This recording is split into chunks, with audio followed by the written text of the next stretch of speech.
Le velours rouge des rideaux alourdissait l'atmosphère déjà saturée du salon, où une trentaine d'invités triés sur le volet célébraient les 70 ans de mon père. Était une soirée digne de la famille Montaigne. Impeccable, ostentatoire, et profondément hypocrite. Les lustres de cristal jetaient des éclats froids sur les visages souriants.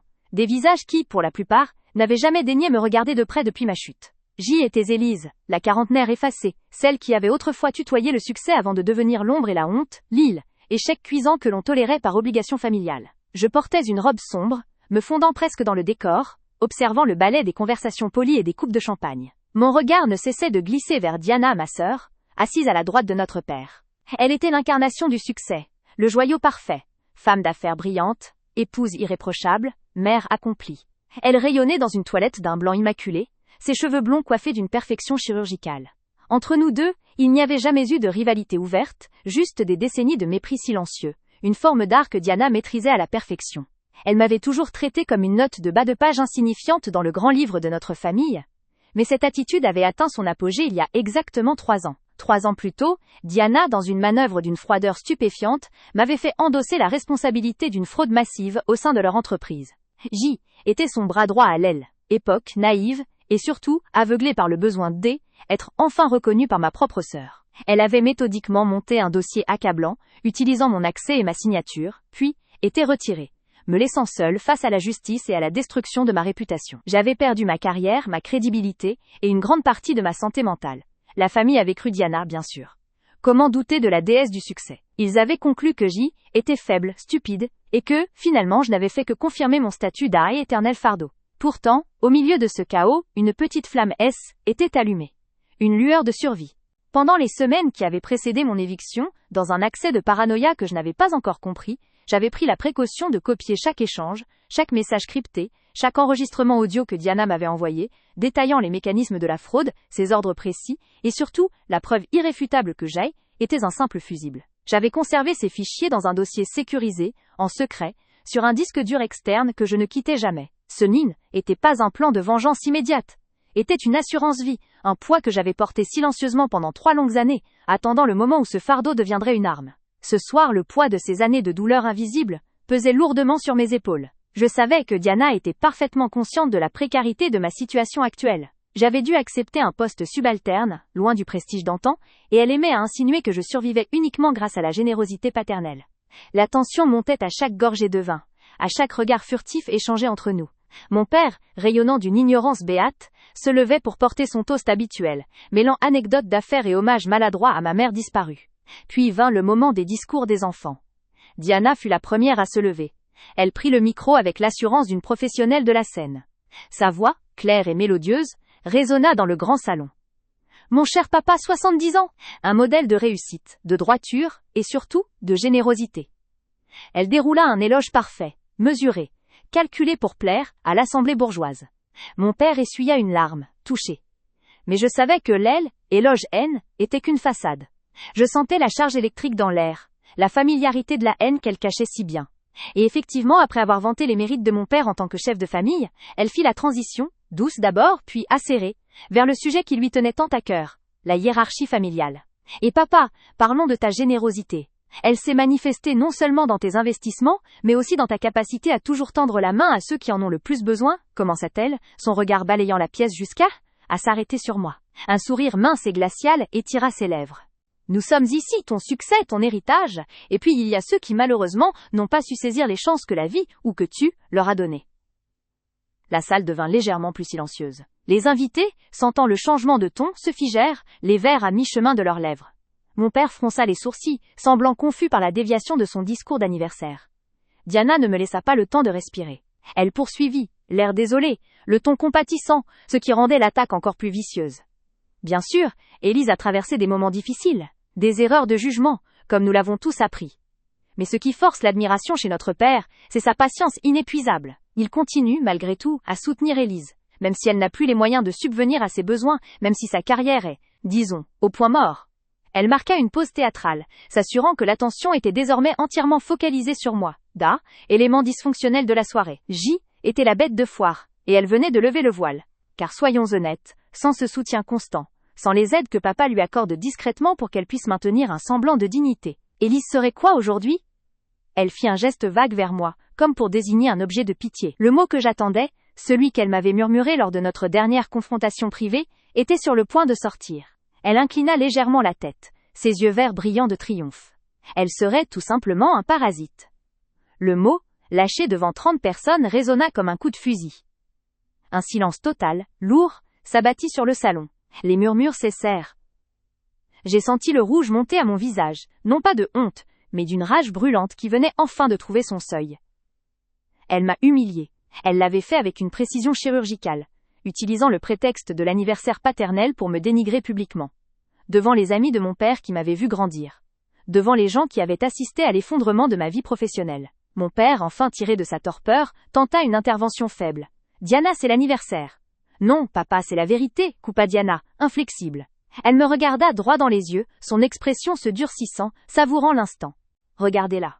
Elle ne vous apporte rien, elle ne fait que prendre. Elle est incapable de se relever seule. Elle est l'île. Échec que nous devons tous dissimuler. » À cet instant précis, la douleur accumulée pendant ces 3 années de reconstruction laborieuse, et les 48 années de mépris latent, a atteint son paroxysme. Ce « N » était plus seulement une blessure. C était une déflagration. Je N était plus la femme apeurée qui avait accepté de se cacher. J était la gardienne d'une vérité explosée, et la mèche venait être allumée par l'arrogance de celle qui m'avait détruite. Mon cœur battait avec une violence inouïe, mais étrangement, un calme glacé s'installa dans mon esprit. La colère de la honte S était transformée en une détermination froide. Ce N était pas juste une humiliation. C était le signal. Ce jour-là, tout allait changer. J'avais attendu ce moment. J'avais conservé la preuve. Et elle venait de me donner la scène parfaite. J'ai senti mes muscles se tendre. J'ai glissé ma main dans mon sac à main, touchant le métal froid de la clé USB, qui contenait la vie et la mort de Diana. Je me suis levé lentement, attirant les regards curieux et horrifiés vers ma silhouette. Diana me regarda avec un air de condescendance satisfaite, pensant sans doute que j'allais fuir en larmes. Elle avait sous-estimé ma résistance, et surtout, ma préparation. Diana, ma voix était basse, mais elle traversa le silence religieux de la salle. Merci pour ta franchise. Tu as le don de la clarté. Mon père me regarda, paniqué. Élise, s'il te plaît, assieds-toi. Je l'ignorais. Mes yeux étaient fixés sur Diana. Tu as raison sur une chose. Ce soir, j'ai l'occasion de me relever, et je n'ai plus besoin de ta pitié, ni de celle de papa. Diana rit, un son aigu et faux. Oh, Élise va nous faire un numéro de résurrection? C'est pathétique. Non, Diana, c'est la vérité que tu as cachée, rétorquai-je. Je fis quelques pas, m'approchant du grand téléviseur à écran plat qui servait habituellement à diffuser des photos de famille, trônant au centre du salon. Derrière écran, je savais qu'il y avait une série de connexions HDMI et USB, installées pour la projection des souvenirs de mon père. Je n'ai jamais pris la parole ici pour me défendre, j'ai laissé les gens croire ce qu'ils voulaient. Mais ce soir, tu as passé une ligne. Tu m'as traité de parasite devant des gens qui ont toujours cru en ta droiture. J'ouvris mon sac et sortis la clé USB. La petite lumière rouge clignota doucement, un phare dans l'obscurité de ma vengeance. Tous les regards étaient désormais rivés sur cet objet minuscule. Pendant 3 ans, j'ai gardé en secret les preuves de ce que tu as fait, continuai-je, ma voix gagnant en assurance, se transformant en un acier froid. Tu m'as forcé à endosser ta fraude. Tu as détruit ma carrière, ma réputation, et tu as laissé notre père te croire. Diana pâlit soudain. L'assurance s'effondra de son visage, remplacée par une terreur brute. Elle comprit. Elle comprit que je n'avais pas seulement survécu, j'avais attendu. Son corps se raidit, ses mains agrippant le bord de la table. « Élise, ne fais pas l'idiote !» murmura-t-elle, une menace sourde vibrant dans sa voix, mais elle était déjà trop tard. Je m'agenouillai rapidement et branchai la clé USB dans le port à l'arrière de l'écran. Mon cœur tambourinait mais mes mains étaient étonnamment fermes. Je me relevai, et avec un petit clic sur la télécommande, l'écran s'alluma, passant du bleu d'attente à l'interface de navigation des fichiers. « J'ai révélé la vérité, Diana, » dis-je, prononçant chaque mot distinctement, comme une sentence. Ce n'est pas moi qui suis le parasite, c'est toi qui as construit ta vie sur un mensonge. Je naviguai rapidement dans le dossier intitulé « Preuve définitive ». Le silence dans la salle était si intense qu'on aurait pu entendre la poussière tomber. Mon père se leva, le visage blanc. « Élise, qu'est-ce que tu fais ?» demanda-t-il, sa voix tremblante d'incrédulité et d'inquiétude. « Je m'assure, papa, que la vérité soit enfin honorée, » répondis-je, sans le regarder. Mon attention était concentrée sur le fichier que j'allais ouvrir. Une série de captures écran de conversation WhatsApp, suivi d'un enregistrement audio. Je cliquai sur la première image.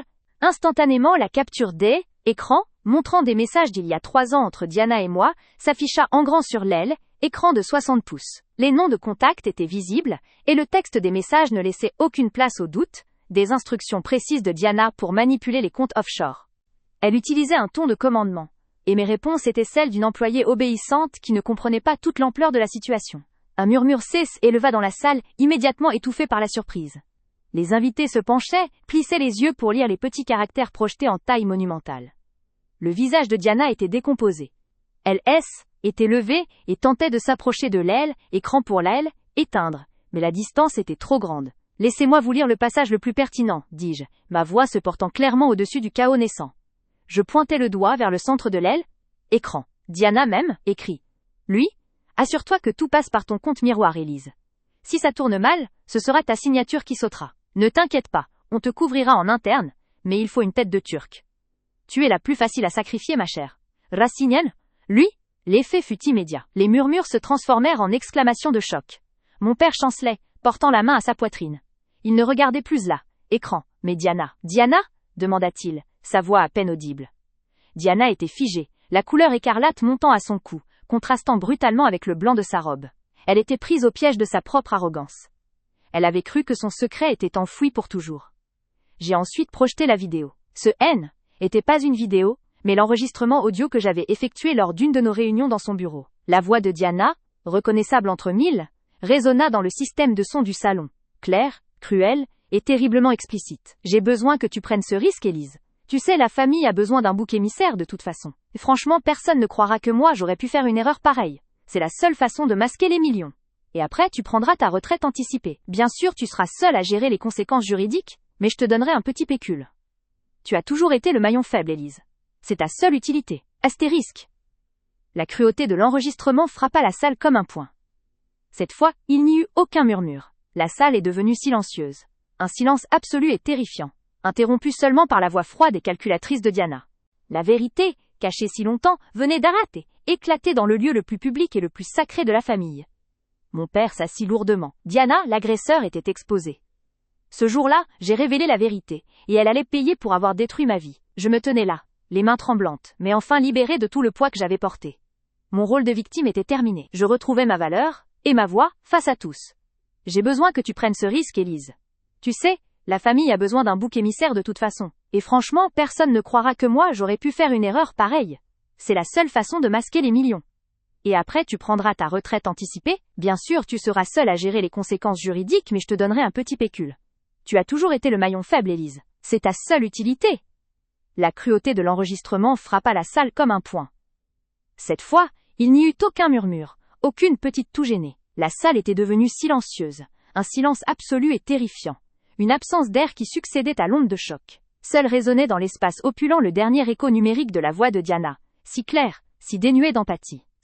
Était le son de l'acier contre le verre, de la vérité qui brise une illusion. La vérité, cachée si longtemps, venait éclater dans le lieu le plus public et le plus sacré de la famille Montaigne, un sanctuaire de fausse respectabilité. Mon père, le patriarche autrefois inébranlable, s'assit lourdement, le cuir du fauteuil émettant un sifflement bas et pathétique sous la violence de sa chute. Il n'avait pas seulement vieilli en 3 secondes, il était effondré. Ses mains, qui avaient tant signé de contrats et forgé d'empires, tremblaient violemment sur ses genoux.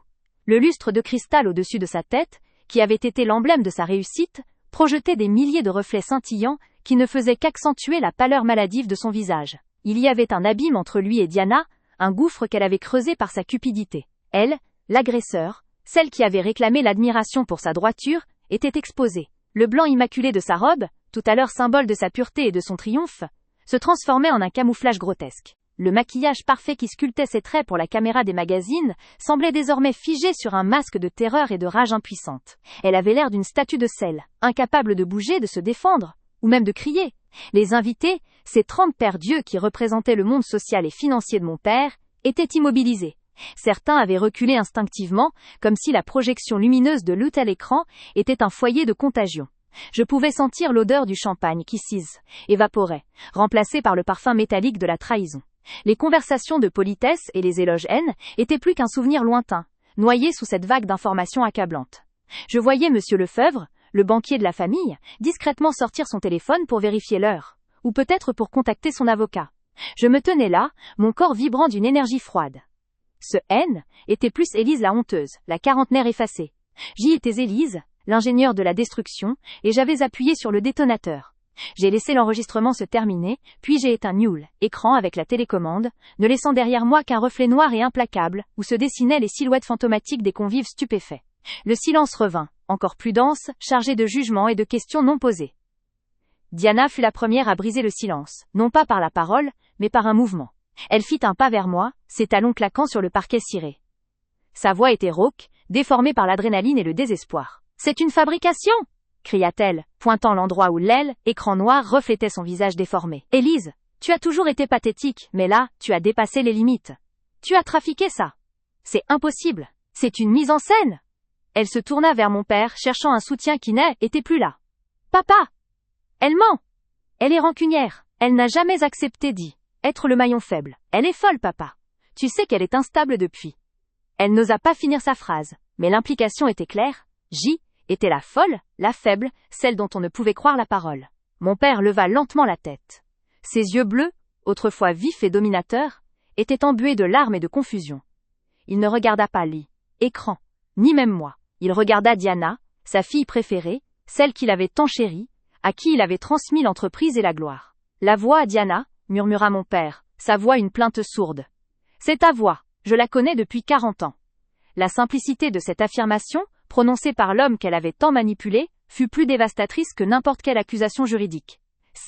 Était la fin de son règne. Diana secoua la tête avec une fureur désespérée, ses cheveux blonds, si parfaitement coiffés, commençant à se défaire autour de son visage moite. « Papa, tu ne vas pas croire cette traîtresse qui a ruiné notre réputation ? C'est elle qui est partie avec les fonds, c'est elle qui... » « Je n'ai pris aucun risque pour moi-même, Diana, intervenais-je, ma voix maintenant calme et incroyablement forte, le ton d'une exécution. Je sentais le pouvoir de la vérité me traverser.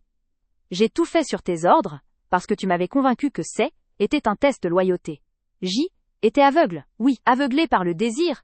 Ira était Élise, la quarantenaire effacée, celle qui avait subi le mépris silencieux et qui venait, à l'instant même, être insultée publiquement par sa propre sœur devant toute l'élite de la famille Montaigne. Parasite, avait-elle craché, le mot résonnant encore, même après que le silence gêné se fut abattu sur la table d'honneur, un silence différent de celui qui allait suivre. Ce était plus un silence d'hypocrisie polie, mais un silence d'anticipation horrifiée. Mon sang bouillait, mais étrangement, mes mains étaient froides, et ma voix, lorsque je l'ai trouvée, était d'un calme que je ne me connaissais pas. Un calme absolu, le masque parfait de la rage qui mûrissait depuis 3 longues années. Je sentais les yeux de mon père, lourds de confusion et de déception, se poser sur moi, attendant que je écrase, que je m'excuse, que je disparaisse comme d'habitude. Mais cette fois je n'allais pas plier. « Diana, ton arrogance est pathétique », ai-je commencé, ma voix claire portant sans effort au-dessus du cliquetis des couverts. Je me suis levée lentement de ma chaise, ma robe sombre contrastant avec la nappe immaculée. J'ai senti le poids de chaque regard, chaque jugement, mais il ne m'atteignait plus. Tu crois que ces 3 ans de mépris silencieux, suivis de cette humiliation publique, vont me faire partir la queue entre les jambes ? Tu te trompes. Diana rit, un son aigu et forcé. Elle se tourna vers notre père, cherchant son alliance habituelle. « Papa, tu vois ?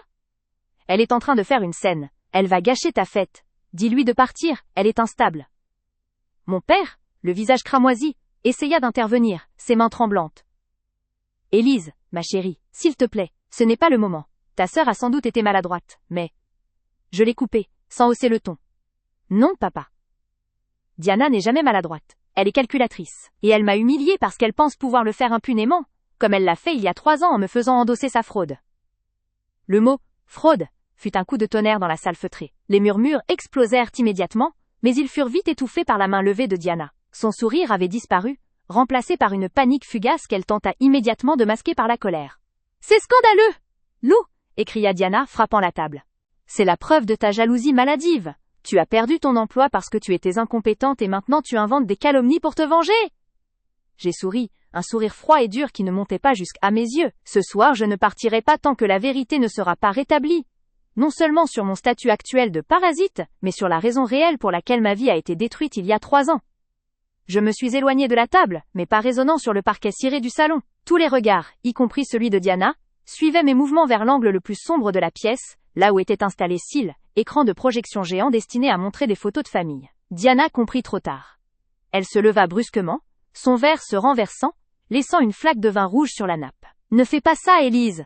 cria-t-elle, une fissure d'authentique terreur dans sa voix habituellement maîtrisée. Elle élança vers moi, mais il était déjà trop tard. J'avais tout préparé en secret, méticuleusement, pendant des mois. J'avais fait installer le projecteur il y a une semaine, sous prétexte de vouloir préparer une rétrospective surprise pour mon père. Personne n'aurait jamais cru que la ratée de la famille préparait un coup d'œil, état. Mon petit ordinateur portable, discrètement branché, était prêt. J'ai ignoré Diana qui tentait de me rattraper, et j'ai appuyé sur la touche « Enter ». Elle, écran géant, qui montrait il y a un instant une photo de mon père souriant à 20 ans, fut soudain inondée de lumière bleue. J'avais projeté une capture D, écran C, était une conversation datée d'il y a 3 ans, tirée du compte de messagerie sécurisé de Diana. Le texte était clair, net, et brutalement incriminant. Le salon tout entier, déjà sous tension, fut frappé par le choc visuel des mots incrustés en Arial 14 sur la toile blanche. L'entête était simple. Conversation avec DR, avocat fiscaliste, puis le contenu S, étala devant les yeux incrédules d'une trentaine d'invités, chacun capable de lire la vérité de ses propres yeux. Diana. La manœuvre est en place. On peut accuser Élise d'avoir mal géré le transfert des fonds A et B. Elle est le fusible parfait. Avocat. Êtes-vous certaine qu'elle ne pourra pas remonter la piste jusqu'à Ali, à votre compte offshore? Diana. Impossible. Je lui ai donné les directives pour les transferts mais j'ai manipulé les dates sur les documents de validation finaux. Elle n'aura aucun moyen de prouver son innocence. Elle est déjà sur la sellette pour l'affaire des investissements miniers. Le timing est parfait. Un nouveau diaporama s'enclencha automatiquement, révélant cette fois une série de messages SMS. Des messages que Diana avait envoyés à un contact après que j'eus été licencié et publiquement humilié. J'ai réussi. Elle prend tout. C'est la seule manière d'assurer que je récupère ma part sans risque. Élise est trop stupide pour se défendre, elle payera pour ma liberté financière. La salle est devenue silencieuse. Un silence lourd, oppressant, total. On n'entendait plus que ma respiration et le bourdonnement faible du projecteur. Le silence était la preuve la plus retentissante de la vérité. Les masques étaient tombés. Diana, son visage devenu blanc comme un linge, poussa un cri de rage et de désespoir. Elle se jeta vers l'aile, écran, essayant d'arracher le câble, de faire tomber le projecteur, mais mon cousin Jean, un homme généralement placide qui avait investi dans le fameux fonds frauduleux, l'attrapa par le bras et la retint fermement. « Lâche-moi » hurlait Diana, se débattant comme une furie, la reine de la soirée se transformant en bête acculée devant son tribunal improvisé. Mon père, immobile à la table d'honneur, fixait l'aile, écran, ses mains couvrant sa bouche. Ses yeux, habituellement si vifs, étaient remplis d'une douleur atroce et d'une incompréhension totale. Il avait toujours cru en Diana, la fille brillante, la fille réussie. Il avait ignoré mes appels à l'aide, m'avait dit être forte. Et maintenant la vérité le frappait de plein fouet. Je me suis avancée au centre du salon, la lumière crue de la projection éclairant mon visage. Je n'avais pas besoin de crier. Ma voix, bien que basse, résonnait dans le vide créé par le choc. Voilà. Voici la raison pour laquelle j'ai perdu ma carrière, mes amis, et le respect de ma famille, ai-je articulé, désignant du menton la confession lumineuse derrière moi. Pendant 3 ans, elle m'a regardé me noyer. Elle a regardé notre père douter de moi. Elle a joui de mon humiliation, de ce mépris silencieux qu'elle a cultivé pour me faire passer pour la coupable idéale. Je me suis tournée vers mon père. Il pleurait silencieusement, de grosses larmes d'homme défait coulant sur ses joues. Papa, je t'ai dit la vérité, mais tu as choisi de croire la version de Diana, la version facile, la version de la réussite. Elle m'a traité de parasite ce soir, mais c'est elle qui a parasité ma vie pour sauver la sienne. Diana continuait de se débattre. C'est un montage! Elle a falsifié ses messages. C'est une menteuse! Ses cris étaient pathétiques, minés par la certitude que tous venaient de voir l'irréfutable. J'ai enchaîné les diapositives. Chaque capture d'écran était une lame. Une preuve bancaire montrant le transfert vers le compte offshore. Puis un message vocal transcrit, où Diana donnait des instructions précises pour effacer les traces de son implication directe. J'avais gardé toutes ces preuves en secret, patiemment, sachant que le moment de les utiliser viendrait. Je n'avais pas cherché la justice discrètement, je voulais l'obtenir là où la blessure avait été infligée. En public, devant ceux qu'elle vénérait. Un invité, un vieil ami de la famille, Las, était déjà retiré discrètement dans le couloir, son téléphone à l'oreille. Je n'avais pas besoin d'appeler moi-même. La justice allait se charger d'elle-même. Ce soir, j'ai révélé la vérité, ai-je déclaré le souffle court, mais mon cœur battant enfin au rythme de la liberté. J'ai révélé qui était réellement la femme que vous admiriez tous, l'architecte de la fraude qui a détruit ma vie, et qui a continué de vivre dans le luxe en regardant son propre sang sombrer. Le visage de Diana S. était figé. Elle avait cessé de se battre, réalisant que le combat était perdu. Elle regardait les invités, ces visages qui affichaient l'horreur et le dégoût, et elle comprenait qu'elle était finie. La chute de la reine était brutale, sans appel. Quelques minutes plus tard, la sonnette retentit. 2 officiers de police en uniforme sont entrés, guidés par l'ami de la famille. L'air devint plus lourd encore. Ils ont rapidement identifié Diana, pointée du doigt par plusieurs invités qui, désormais, n'avaient plus peur. Diana a été menottée devant l'assemblée stupéfaite, alors qu'elle était emmenée, elle a croisé mon regard.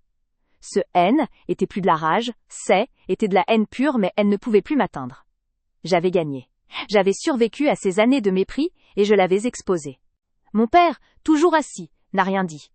Il a simplement hoché la tête vers moi, un geste de reconnaissance silencieuse qui valait plus que toutes les excuses. Il avait enfin vu la vérité, mais à quel prix? J'ai débranché l'ordinateur portable et la pièce est revenue à sa faible lumière de lustre. Le silence était toujours là, mais il avait changé de nature. Ce N était plus le silence de l'hypocrisie ou du choc, était le silence de la délibération, de la justice en marche. Je suis sortie du salon, marchant lentement à travers la foule qui écartait respectueusement. Les murmures avaient repris, mais cette fois, ils parlaient de mon courage, de mon innocence. Ce jour-là, tout a changé. J'ai révélé la vérité, et je suis passée de l'ombre à la lumière. J'ai retrouvé ma valeur, ma voix, et ma liberté, tandis que Diana, l'agresseur, était emmenée pour payer le prix d'avoir détruit ma vie. Était la fin de mon cauchemar et le début de ma reconstruction. 22 450 caractères. Mon père, toujours assis, n'a rien dit. Il n'a pas bougé, son corps brisé par la révélation. Le choc était tel qu'il avait dépassé la colère, laissant place à une profonde, une abyssale solitude. Il regardait le point exact où Diana S. était tenue, là où son monde venait de s'effondrer. Puis, lentement, douloureusement, il a détourné les yeux de la nappe tachée de vin et de la chaise renversée, pour lever son regard vers moi. Il m'a simplement hoché la tête. Ce N était pas un sourire, pas même un signe d'affection. Était un mouvement infime de reconnaissance silencieuse, l'aveu muet de sa culpabilité et de mon innocence, un geste qui valait plus que toutes les excuses que ma vie passée avait vainement réclamées. Il avait enfin vu la vérité, non pas à travers mes suppliques, mais à travers la lumière impitoyable des preuves qu'il ne pouvait plus ignorer. Mais à quel prix cette vérité était-elle venue? Au prix de sa foi, au prix de éclatement public de sa famille, au prix de la chute de sa fille préférée, et du sacrifice de son autre enfant pendant 3 années de purgatoire. Je ne lui ai pas rendu son signe de tête. Je n'avais plus besoin de sa validation. Mon cœur étrangement était vide d'amertume envers lui à cet instant précis. Il était rempli par la froide satisfaction du devoir accompli. Je me suis approché du projecteur. Ce petit appareil discret qui venait de démolir un empire de mensonges. En me penchant, j'ai senti le faible souffle chaud de la machine, l'odeur légère d'ozone électrique qui s'en dégageait. J'ai débranché l'ordinateur portable d'un geste sec. La lumière bleue incriminante a disparu, remplacée par l'obscurité immédiate de écran géant, puis par la lumière tamisée et jaunâtre des lustres en cristal qui baignaient la pièce. Était comme si l'air lui-même reprenait son souffle. Le silence, qui persistait dans la salle, était d'une nature nouvelle. Ce N était plus le silence du choc initial, ni celui de la peur du scandale. Était le silence de la délibération, celui où les invités, élite Montaigne, traitaient l'information, refaisaient l'histoire récente dans leur tête. Ils étaient en train de calculer l'impact. Qui avait perdu de l'argent dans cette fraude? Qui avait soutenu Diana? Qui allait maintenant se positionner pour éviter d'être éclaboussé? La justice, si souvent lente et discrète, venait de s'accomplir avec une rapidité brutale et une publicité fracassante. Le murmure qui suivrait ne serait pas celui de la médisance, mais celui de la réhabilitation. J'ai pris le temps d'éteindre l'ordinateur portable, de le refermer avec un clic métallique qui sonna incroyablement fort dans le calme revenu. Je le tenais serré contre ma poitrine, non pas comme un trophée, mais comme l'unique relique de ma survie. Je me suis redressée, et j'ai balayé la pièce du regard. Les visages étaient des études de cire. Tante Béatrice, qui m'avait toujours regardée comme une créature inférieure, tenait une main tremblante sur sa poitrine. Mon cousin Jean, l'investisseur floué, était toujours debout, les bras croisés, un mélange de soulagement et de fureur froide gravé sur ses traits. Ils ne me fuyaient plus du regard. Au contraire, leurs yeux étaient rivés sur moi, cherchant une explication, une émotion qui pourrait justifier l'ampleur de ma vengeance. Je n'ai rien offert. J'ai senti le poids de ma robe sombre, autrefois un symbole de mon effacement, qui se transformait maintenant en armure. Mon regard s'est posé une dernière fois sur mon père. Il avait retiré ses mains de sa bouche et fixait le vide. J'ai réalisé que pour lui, le prix de la vérité N était pas seulement la perte de Diana, mais la réalisation qu'il m'avait jetée au loup. Cette prise de conscience était sa propre sentence, et je n'avais pas besoin d'ajouter de paroles pour qu'il la ressente. Je me suis dirigé vers la sortie du salon. Était un long chemin.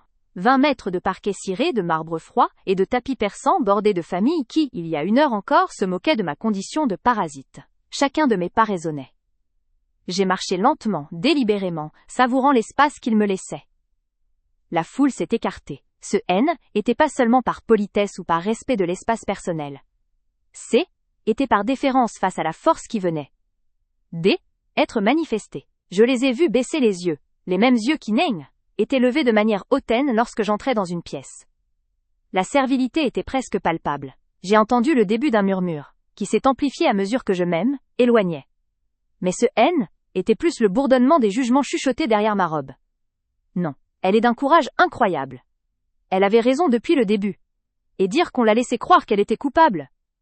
Ce changement de ton était ma véritable récompense. Le dégoût qu'ils affichaient pour Diana se transformait en une forme tordue, mais authentique, d'admiration pour moi. J'avais pris le risque de tout perdre pour rétablir la vérité, et cela, dans leur monde de compromis lâches, était une forme de puissance qu'ils se devaient de respecter. J'ai senti leur regard sur mon dos, non plus comme des pointes de mépris, mais comme des projecteurs qui reconnaissaient enfin mon existence. J'ai atteint l'arche d'entrée du salon, m'arrêtant un instant, juste assez longtemps, pour respirer l'air plus frais du couloir. Le contraste entre le tumulte émotionnel de la pièce et le calme relatif de l'extérieur était frappant. J'ai senti l'odeur du jasmin venant d'un arrangement floral à proximité. Une odeur douce et ironique qui contrastait avec l'amère odeur de poudre et de vin renversé laissé dans le salon. Mon cœur, qui battait à tout rompre quelques instants auparavant, commençait à ralentir, trouvant un rythme plus régulier, plus fort. J'ai passé la porte et je n'ai pas regardé en arrière.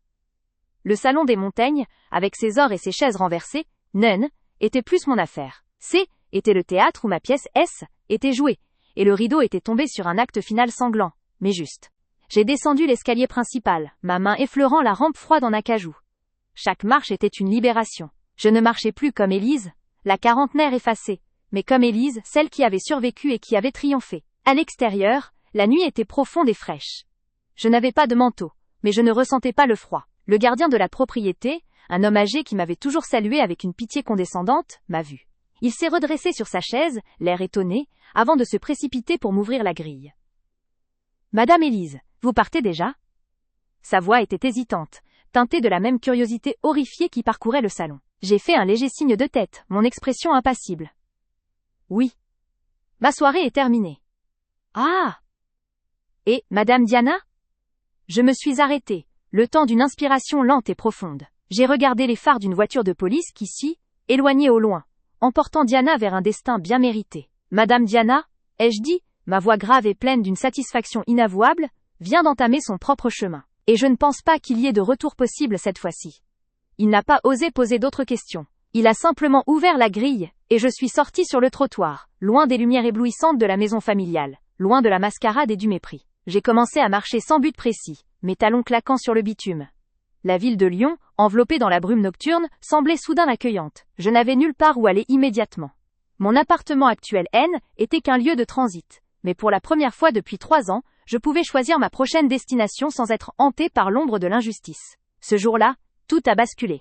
Je ne suis pas seulement passée de l'ombre à la lumière, j'ai déchiré le voile qui me rendait invisible. J'ai révélé la vérité au grand jour, non pas en chuchotant des plaintes, mais en projetant des preuves irréfutables sur une toile de fond de luxe et d'hypocrisie. J'ai retrouvé ma valeur, ma voix, et ma liberté. La liberté était pas une sensation légère et aérienne.